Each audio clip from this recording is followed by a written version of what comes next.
And it was like a situation where like the White House was out, about the White House not being in focus. Like, well, it's going to be one of the two is going to be in focus, not both. And I'm wide open here. Like, I didn't say that, but like.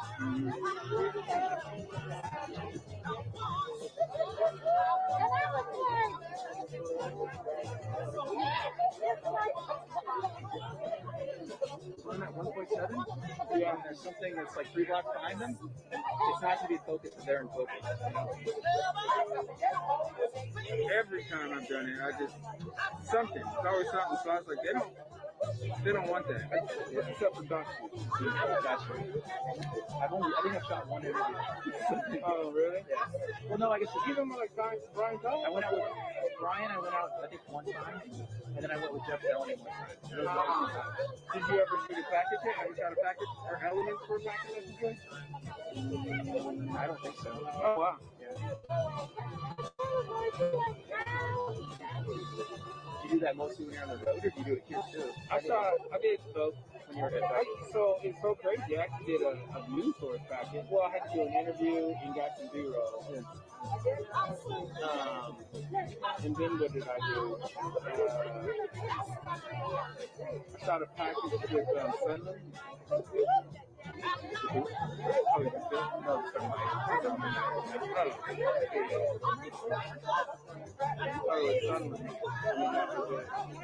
we got a whole package. I don't even know if it's here. No clue.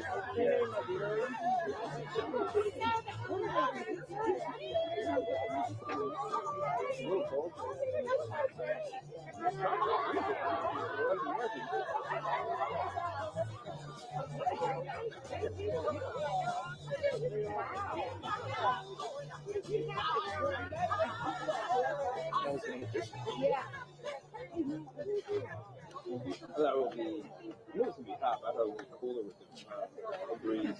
That's what I thought. Once it settles down the back. Great.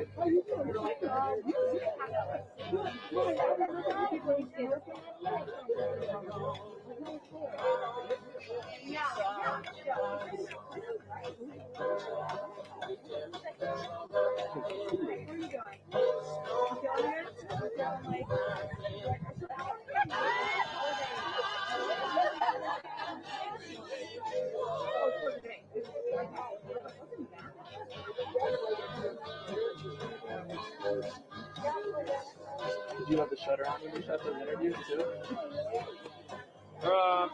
Yeah.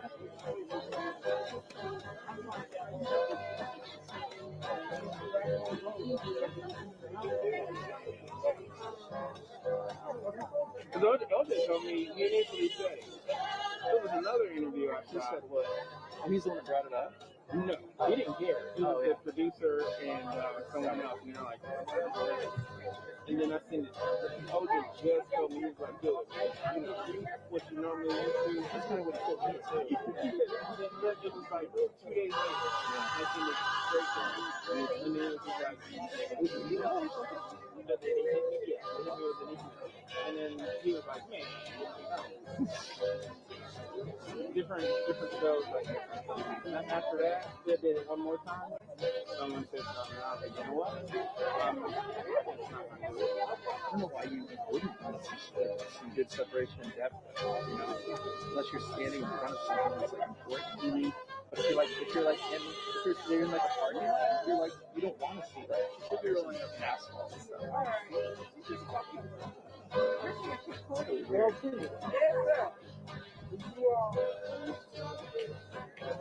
But even the doc type stuff, I see like a lot of it isn't like not really? It's not like blown out as much as it could be. I feel like.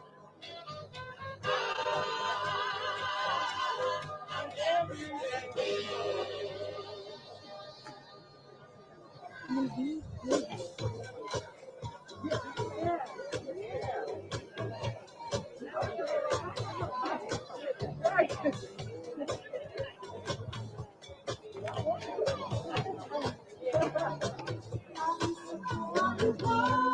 that give you a new temperature? Did you rebalance it? Did that give you a different number? Yeah, I did. 6? It's 5. It's a 5 now. Oh, 5 even? Yeah. You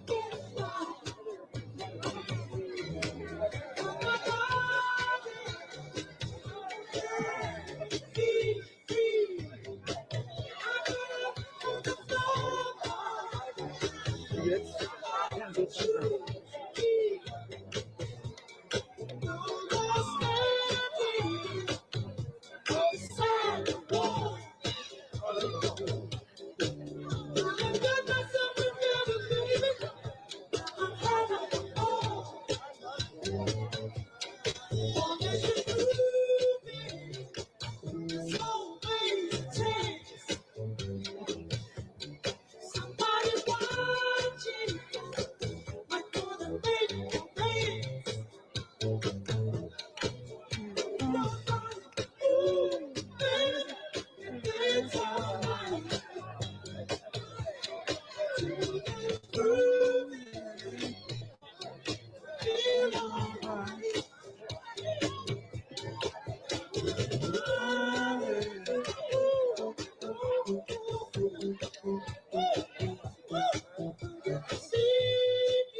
Oh, we got motion.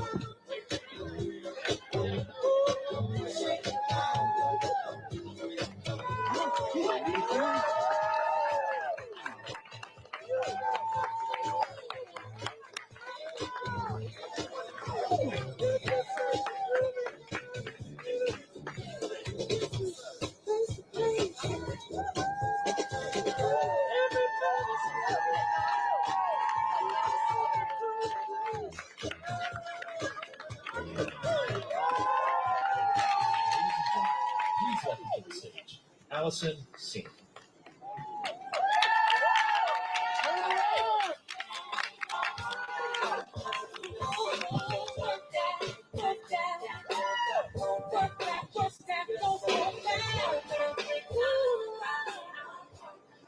Hello, everyone.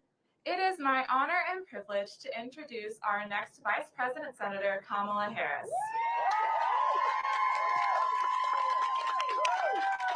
Senator Harris grew up believing in the promise of America and fights every day to ensure that promise is fulfilled for all Americans.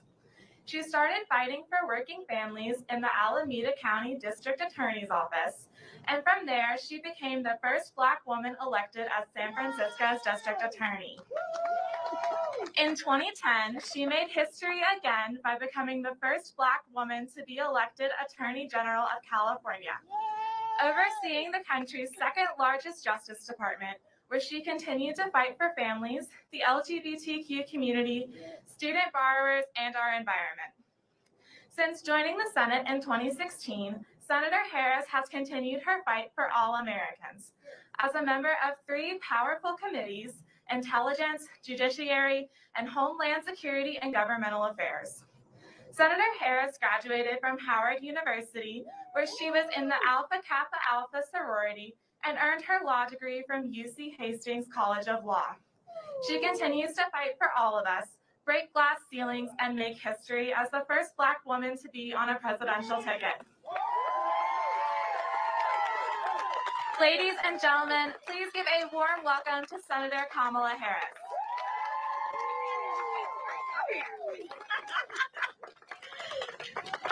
Can we hear it for Allison? Woo! I love our young leaders. I love our young leaders. Allison is a junior. We were talking about, she's studying interdisciplinary studies, and we were talking about, it's a challenging time for everyone. And for our students, our daughter is a senior in college. And so it's just, it really, pardon my expression, sucks. But Allison, you're amazing, and I'm so happy to share the stage with you. Thank you. Again, let's hear it for our young. Hi, Asheville. How is everybody? Hi. It's so good to be with you guys. You know, Mayor, I want to thank you just for all that. We were supposed to be here last week, and it was so important that we came, and so we recreated the schedule to be with you. But I want to thank the mayor in front of everybody for the work that you've been doing, both as a leader here in Asheville, but in North Carolina, and also in the support that you've given for Joe Biden and myself. So thank you. If we can hear it from Mayor Manheimer. And the Chancellor, who is here and who gave me such a wonderful and warm welcome. Thank you for all that you do in just nurturing and growing the minds of our incredible future and current leaders. Thank you. Just hear it from the Chancellor. Thank you. And to the members of the North Carolina General Assembly, I want to thank you all for your leadership and what you're doing. We have the Chief of the Eastern Band of Cherokee Indians, Richard Sneed. I want to thank him. I'm going to thank the Buncombe County Commissioners and City Council, the Buncombe County Sheriff Quentin Miller, and all of you. Thank you. So much to talk about, and I'm just going to move this there so I can see you guys. 13 days to go. 13 days to go. And we cannot spare a minute, sister and brothers. We cannot spare a minute in terms of everything that I know everyone here and around our country is prepared to do, as Joe Biden says, to fight for the soul of our nation. And that's really what's going on, right? It's about fighting for the soul of our nation. It's about knowing we deserve more and we are better than this. And there's so much that happened even before COVID struck. But in many ways, I've thought of this pandemic as being an accelerator, in that it has highlighted what was wrong before and it has made it worse, right? And so let's think about it in the context of what has been going on in terms of public health, especially during this virus. And we can't overlook the fact that on January 28th, Donald Trump and Mike Pence were informed about the nature of COVID-19, this virus. They were informed, 5 times more likely to kill people than the flu. Informed it could harm children. Informed it is airborne. Can you imagine what the families of Asheville, what the families of North Carolina could have done with that information on that date to prepare? Be it to stock up on toilet paper or to plan, because we know that the vast majority of Americans don't have more than $1,000 in savings. And what folks might have done to prepare, knowing that it's predictable that they may not be able to go to work for a while. And sadly, we still have so many workers in America who don't have paid sick leave and paid family leave. But he didn't tell us. They sat on that information, they covered it up. And instead, the President of the United States, the Commander-in-Chief, whose first responsibility should be to keep the American people safe, sat on this information and suggested to the American people, you're on one side of his ledger if you don't wear a mask, and on the other side of his ledger if you do. And now we're looking at a situation where over 220,000 Americans have lost their lives in just the last several months, many of whom have families and they could not even see them and hold their hands and touch them in their last days on this earth. We now have a situation where over 8 million people have contracted this virus, having untold long-term health consequences, including what doctors are telling us, lung scarring, things of that nature. And in the midst of all of this, the public health crisis, you got Donald Trump and his boy Bill Barr in the United States Supreme Court. This is stranger than fiction. Have you ever heard that expression, fact is stranger than fiction? Oh, yeah. We're living it. We're living it. We're living it, sister. And so what are we seeing? Right now, in the midst of a public health pandemic, Donald Trump and Bill Barr are in the United States Supreme Court trying to get rid of the Affordable Care Act that President Obama and Vice President Biden made happen, that brought health care to over 20 million Americans. And if they are successful, it is estimated at least 23 million Americans will lose their coverage. You know, there's this weird thing, I think, actually, about a couple, but this thing about Donald Trump, this weird thing, he's got this weird obsession with wanting to get rid of whatever President Obama and Vice President Biden created. It's just this weird obsession, right? So the other thing is that if he's successful in getting rid of the Affordable Care Act, remember, it put in place protections for people with pre-existing conditions. If you know anybody who has diabetes, asthma, high blood pressure, breast cancer, and now we're talking about 8 million people who have a pre-existing condition called COVID, and they're trying to get rid of it. That alone is reason to know that he is incapable of being a president who will protect the well-being and health of the American people, and that's why he's got to go. We're looking at a situation, again, this pandemic has been an accelerator. We're looking at a situation where over 30 million Americans had to apply for unemployment insurance, many of whom, again, did not have paid sick leave, did not have paid family leave. And they're trying to push through a Supreme Court nominee in what I call an illegitimate process, because, by the way, we're not talking about election season. We're not talking about election year. We're talking about an election that is taking place right now where over 20 million Americans have voted, and the election will be over in 13 days. And the majority of the American people are saying, let the American people decide who will be their president. And then that is the person who should decide who will fill a lifetime appointment to the highest court in our land.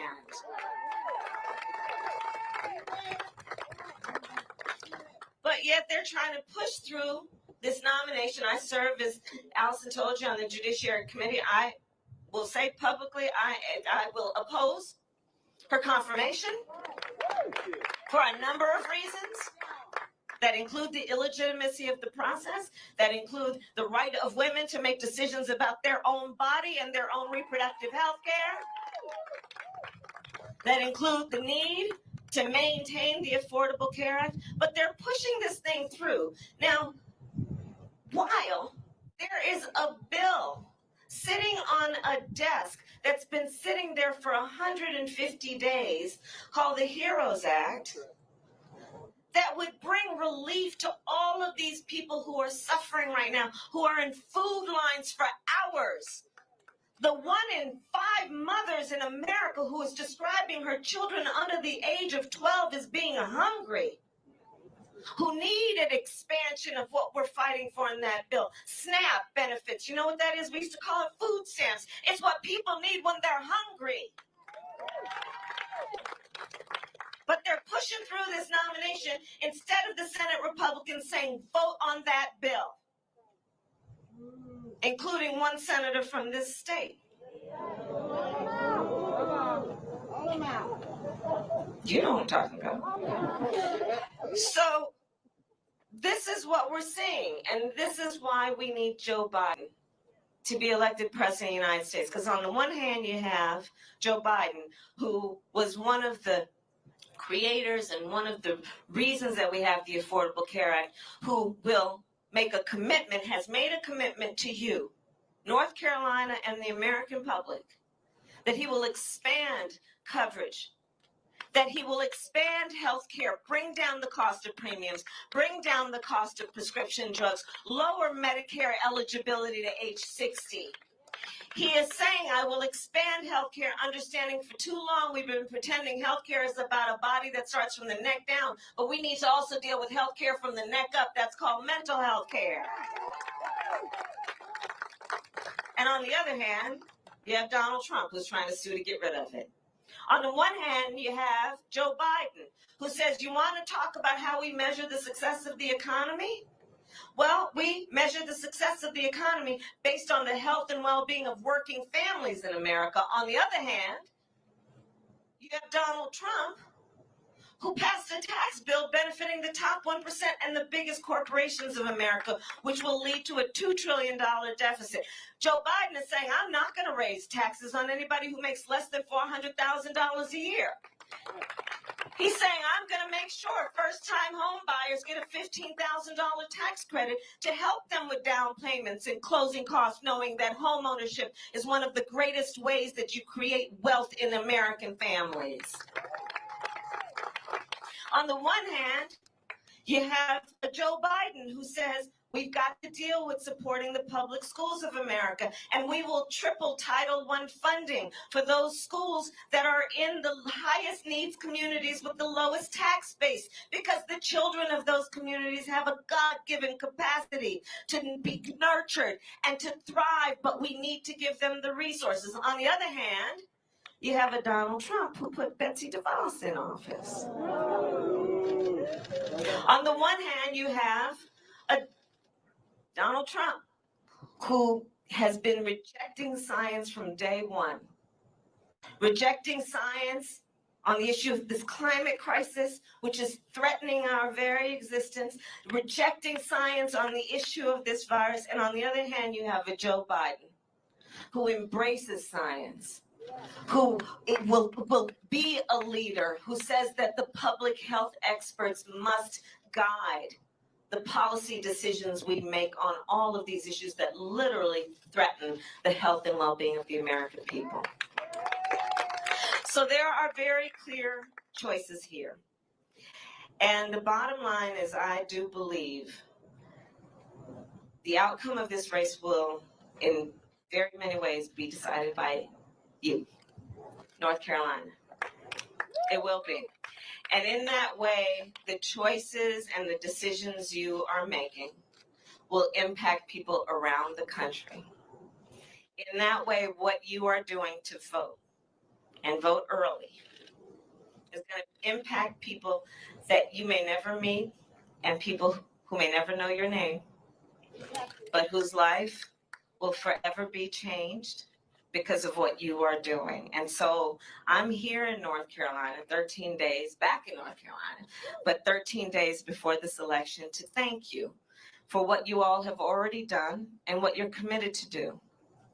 And this issue before us of who will be the next president of the United States has everything to do with fixing the problems, but it also has to do with restoring in our country what we know to be our highest ideals around unity, around bringing folks together, around rejecting these notions of fear and hate and division, of doing what we know we have had the capacity and have the capacity to do, to regain our standing in a way we can feel good about the future of our children and our nation. All of this is at stake right now. And Joe and I are actually particularly proud. I was doing some interviews earlier. We're proud of the fact that ours is a campaign that has probably built one of the broadest coalitions of any campaign in recent history.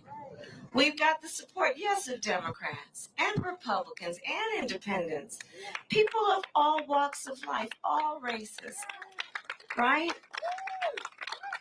Because we know that to strengthen our country, to take back the soul of our country, it's about all of us and all of us being a part of where we go and where we need to go and where we can go. So I want to thank you, Asheville, for all that you are doing.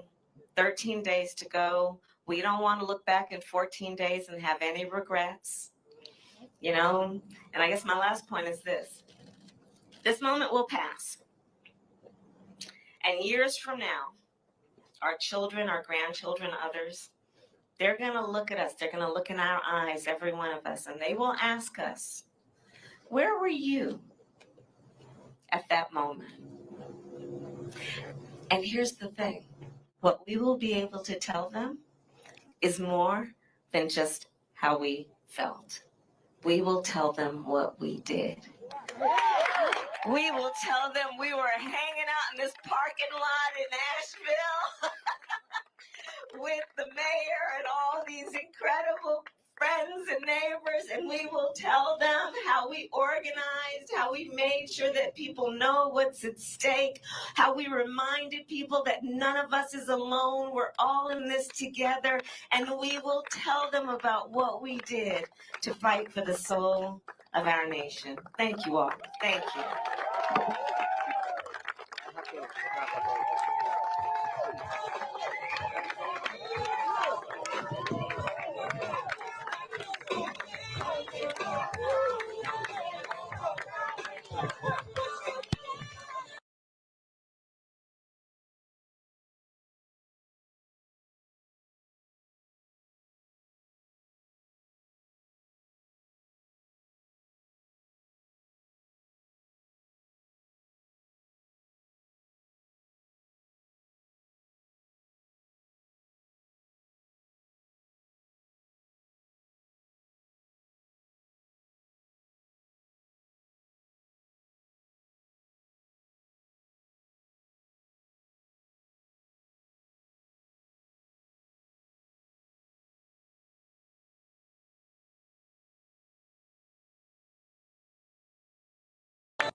That's good.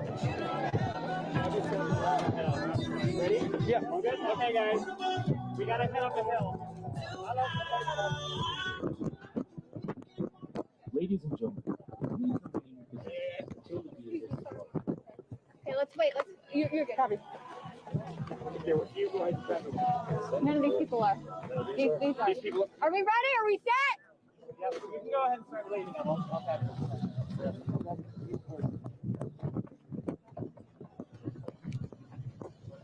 Sorry, you were right in the line of my voice. I'm sorry. No, you're good.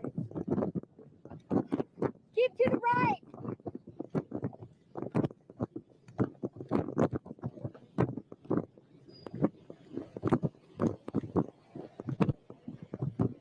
Let's go to the bus. Yes, sir.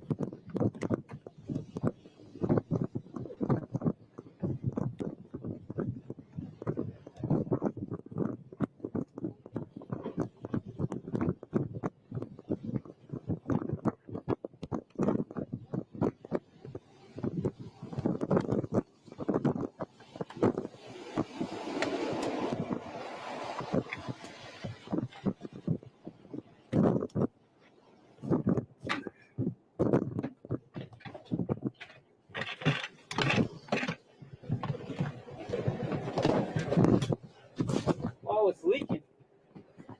The AC.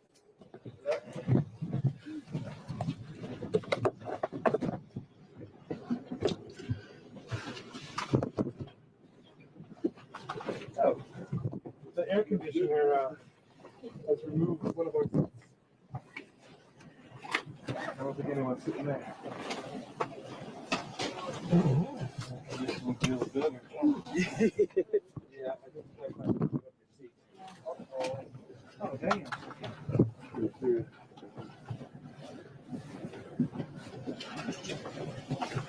There's something there. Thank you, son.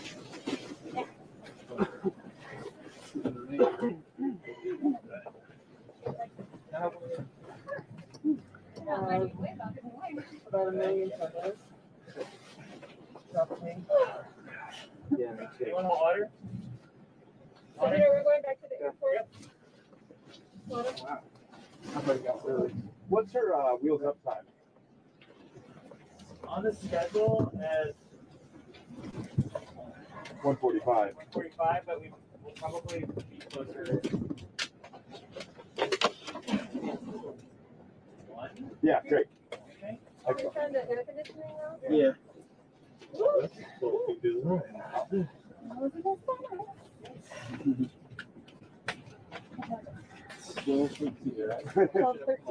I know. I'm. Oh, I was able to get it 45 minutes. Deadline. Yeah, she texted me and said she was sorry she got pulled away, but she could call us after the event. Okay. So maybe we can record.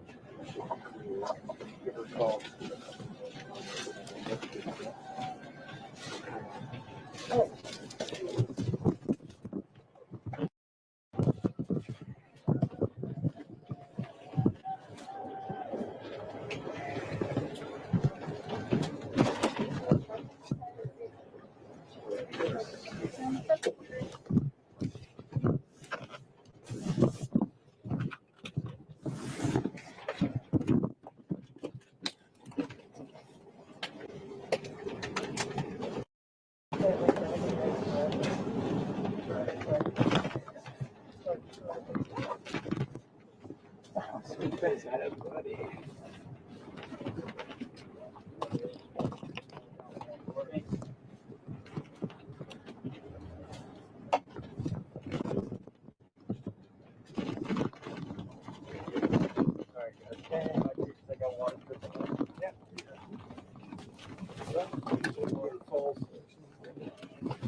Right.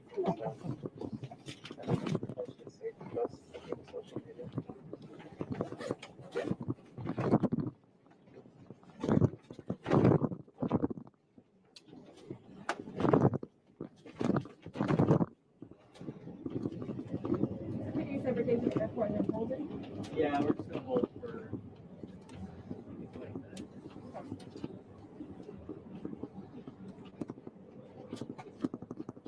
We should do it.